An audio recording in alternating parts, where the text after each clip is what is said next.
que ele falou? Bom, revisado pelo árbitro no vídeo. A gente prestou bastante atenção na conversa da Daiane Muniz com o Matheus Candançan. E agora a opinião de vocês. Porque o gol foi anulado pela falta do Kahneman no adversário. E, inclusive, na própria avaliação do VAR, isso é bem mostrado, é bem exemplificado. Edu, você teria marcado essa falta sim ou não? Renata, eu teria marcado sim, né? A gente vê a imagem, por mais que de repente o Kahneman foi empurrado, mas isso acaba atrapalhando o defensor do CSA, né? De subir na bola. Isso acaba atrapalhando e o árbitro marcou no campo. E ele só foi rever o que ele tinha realmente marcado. Então, na minha opinião, ele acertou. Cicinho, qual é a sua opinião? A minha opinião, eu estou junto com o Edu. Você pode ver que o árbitro ele está muito bem posicionado. Então, a posição favoreceu ele, no entanto, que ele nem precisou de VAR para dar, ele só foi para confirmar. E tá todo mundo falando, prejudicou o Grêmio. Não prejudicou o Grêmio. O Grêmio está se apoiando num gol aí que foi muito bem anulado, porque o futebol do Grêmio é bem abaixo daquilo que é a história do Grêmio. Então, não adianta você pegar nesse gol aí, porque ia até para os pênaltis, é bem provável que perderia nos pênaltis. Nós até falamos aqui, Cicinho já sabia antes. Então, isso daí não é nenhuma surpresa. Não adianta você pegar no pênalti, porque não foi pênalti. O Grêmio vem reclamando... O gol foi bem anulado. Sim, o Grêmio vem reclamando de vários lances sistematicamente. Aconteceu no Grenal, no jogo contra o São Paulo. Então, acho que não pode ficar só olhando para a questão da arbitragem. O Grêmio precisa jogar mais futebol. E o CSA não era o favorito desse confronto. E ele conseguiu eliminar um time que é tradicionalíssimo na Copa do Brasil. Ronaldo, você daria essa falta sim ou não? Gente do céu, eu acho que acontece o seguinte aí, só acontece esse empurrão nas costas porque o Kahneman, ele é empurrado também.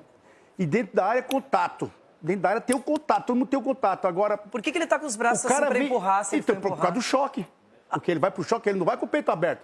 Quando o cara tá empurrando ele vai, olha lá, ele vai pro choque e ele põe a mão para proteger, isso aí é instinto.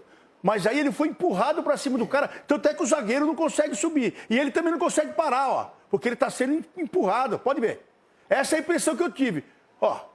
E esse é o contato dentro da área, então já que teve empurrão de lá, empurrão de cá, para mim era lance normal aí, hein? Eu daria um gol.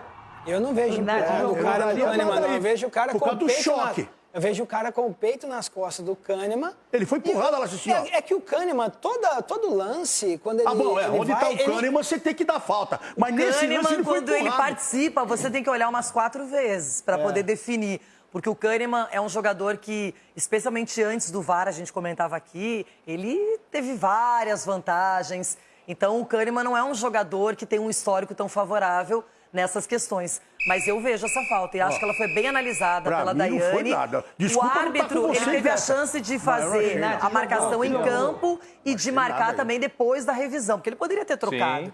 E aí ele vê, então na minha opinião ele acerta agora. Claro que tá dando polêmica, porque era um gol que levaria para os pênaltis, mudaria a história da partida talvez, não é? Mas o CSA também tem que ser valorizado. Ganhou por 3-2 a primeira partida. E brincadeiras à parte, a gente sempre vai fazer as brincadeiras, mas vai lá na casa do Grêmio, segura o resultado. Tem esse lance que é polêmico, é um lance polêmico, ok, mas na minha opinião a arbitragem acertou. Mas é porque você é do Inter. Pense o que quiserem, essa é a minha opinião.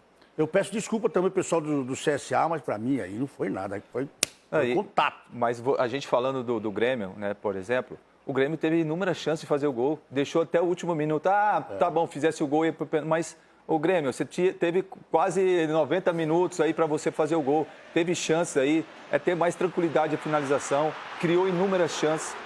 Não é de repente colocar a culpa na arbitragem, como em alguns lances estão acontecendo.